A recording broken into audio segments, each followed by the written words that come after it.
Ba'zan bitta xato butun hayotni ostin-ustun qilib yuborar ekan.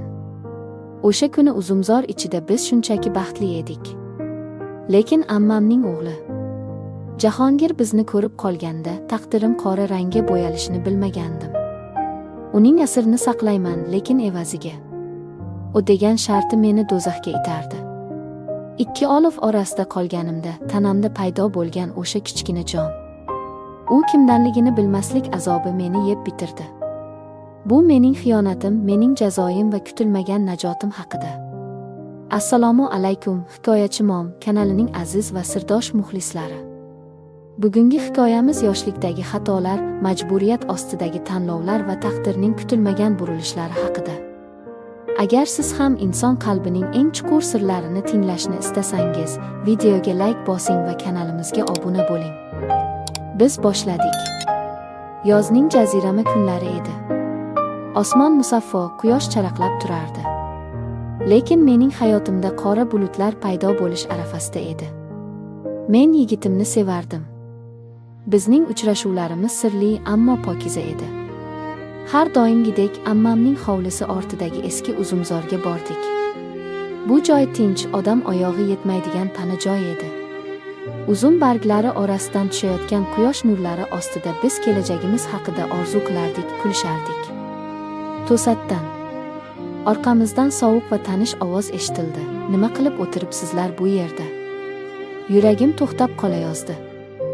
O'girilib qarasam, Jahongir, ammamning o'g'li. Uning ko'zlarida g'azab, hayrat va yana qandaydir tushuniksiz uchqun bor edi. Yigitim o'rnidan sapchib turdi. Men esa tilim kalimaga kelmay qotib qoldim. Jahongir sekin, yirtqichdek bizga yaqinlashdi. Har bir qadami mening yuragimga bosilgandek bo'lardi. U bizga tikilib turdi. Sukunat cho'zildi. Keyin u ovozini pasaytirib, lekin har bir so'ziga urg'u berib dedi: "Bilasizlarmi? Hozir istasam ammamga, otangga, butun mahallaga jar solaman. Nima qilayotganlaringni, qayerda yurganlaringni aytaman." Bu so'zlar hukmdek yangradi. Yigitimning boshi egik, men esa nafasi bo'g'ilgan qushdek edim. Sharmandalik.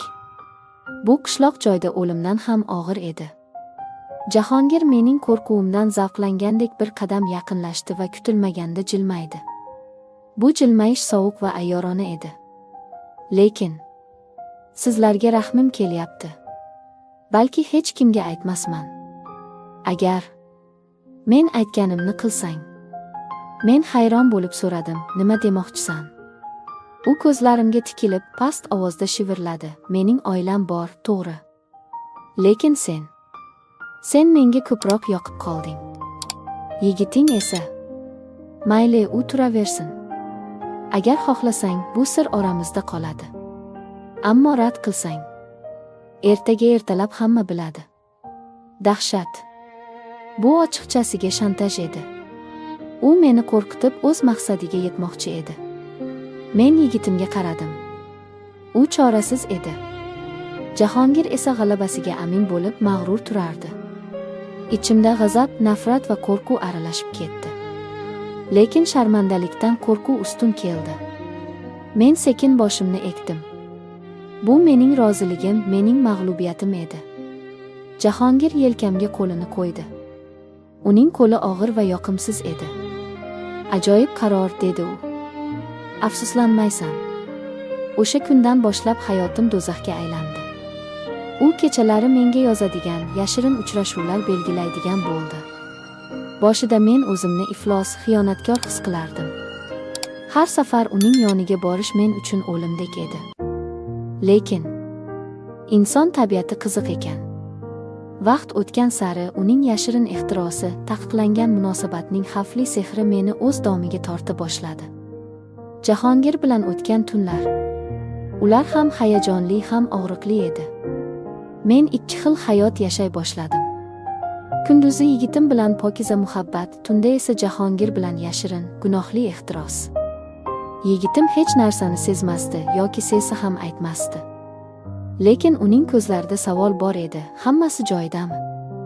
Men senga yetarli emasmanmi? Bu savollar vijdonimni kemirardi. Men yolg'on gapirishga, o'zimni oqlashga majbur edim. Jahongir esa u menga bog'lanib qoldi. Bu shunchaki o'yin emas, ehtiyojga aylandi. Uning rashki, talabchanligi kuchaydi. Bir tun u meni chaqirdi. Jiddiy edi. Bilasanmi, dedi u. Men seni endi faqat o'zimniki deb bilaman. Bo'lishni istamayman. Yigitingga ayt yoki o'zim aytaman. Men sendan voz kecholmayman. Bu so'zlar yuragimni muzlatib yubordi. O'yin tugagan edi. Endi haqiqiy hayot, haqiqiy tanlov boshlangandi. Oradan haftalar o'tdi. Men tanamdagi g'alati o'zgarishlarni seza boshladim. Bosh aylanishi, ko'ngil aynishi, sababsiz yig'lash. Qo'rquv ichimni kemirardi. Do'kon oldidan o'tayotib sotib oldim. Uyda, vannaxonada titroq qo'llarim bilan testni qildim. 2 chiziq. Dunyo ko'zimga qorong'u bo'lib ketdi. Men homilador edim.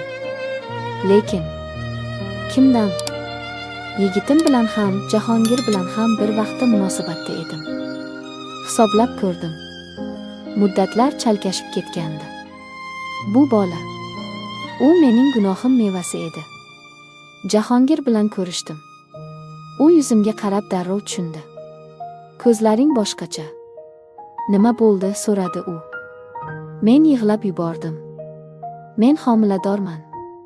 Lekin kimdanligini bilmayman. Jahongir chuqur nafas oldi. Uning yuzidagi ifoda o'zgardi. Unda qo'rquv, pushaymonlik va qochish istagi paydo bo'ldi. Endi yashirishning foydasi yo'q. Haqiqat baribir chiqadi, dedi u va ketdi.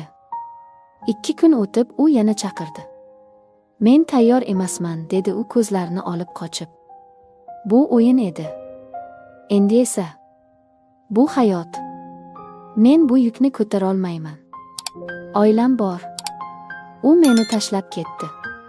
Eng og'ir paytimda meni jar yoqasiga itargan inson meni yolg'iz qoldirdi. Yigitimga aytish. Bu eng qiyini edi. Men unga bor haqiqatni aytdim. U menga tikilib turdi. Ko'zlarida yosh emas, cheksiz bir dard bor edi. Men seni sevardim. Lekin endi ishona olmayman, dedi u va burilib ketdi. U mening yuragimni ham o'zi bilan olib ketdi. Men yolg'iz qoldim. Qornim kattalashgani sari gap so'zlar ko'paydi. Qarindoshlar yuz o'girdi, mahalla pichirlashdi. Buzuq degan tamg'a bosildi. Men hayotimning eng qora kunlarini boshdan kechirardim. O'lim haqida o'ylagan paytlarim ham bo'ldi. Lekin Alloh bandalari mehribon. Bir kuni klinikada navbat kutib o'tirgandim. Yonimga bir yigit kelib o'tirdi. Yaxshimisan? Ranging oqarib ketibdi, suv beraymi, so'radi u muloyimlik bilan. Bu oddiy e'tibor edi, lekin men uchun bu cho'layotgan odamga tashlangan qutqaruv halqasidek tuyuldi. Ismi Farruh ekan. U mening o'tmishimni, xatolarimni bilmasdi.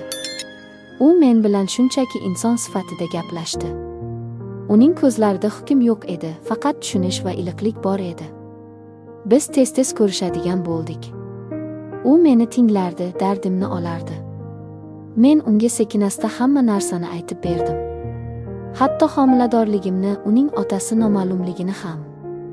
Men u mendan yuz o'giradi deb o'ylagandim. Lekin u mening qo'llarimni ushladi. Men bolaning kimdanligini emas, sening qanday insonligingni tanlayman, dedi u qat'iy.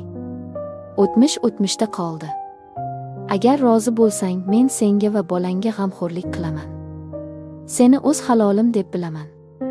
Ko'zlarimdan yosh quyildi. Bu quvonch yoshlari edi. Hayot menga ikkinchi imkoniyatni bergandi. Farruh. U mening haqiqiy qahramonim bo'ldi. U mening gunohimni qabul qildi. Biz turmush qurdik. Hozir biz baxtlimiz. Farzandim dunyoga keldi. Farruh uni o'z bolasidek suydi. Jahongir ham, eski yigitim ham o'tmishda qoldi. Azizlarim, mening hikoyam sizga saboq bo'lsin. Yoshlikdagi bir lahzalik ehtiros, qo'rquv ostidagi noto'g'ri qaror butun umringizni o'zgartirishi mumkin. Hech qachon birovning tahdidiga, shantajiga uchmang. Xato qildingizmi, uni vaqtida to'g'rilashga harakat qiling. Va eng muhimi, har qanday qorong'u tundan keyin albatta tong otadi. Alloh chin dildan tavba qilganlarni va sabr qilganlarni mukofotsiz qoldirmas ekan. E'tiboringiz uchun rahmat. Agar bu hikoya sizning yuragingizga yetib borgan bo'lsa, videoga like bosing va izohlarda o'z fikringizni qoldiring. Sizning ham shunday sinovli kunlaringiz bo'lganmi? Kanalimizga obuna bo'ling, hali oldinda ko'plab hayotiy hikoyalar sizni kutmoqda. Xayr, salomat bo'ling.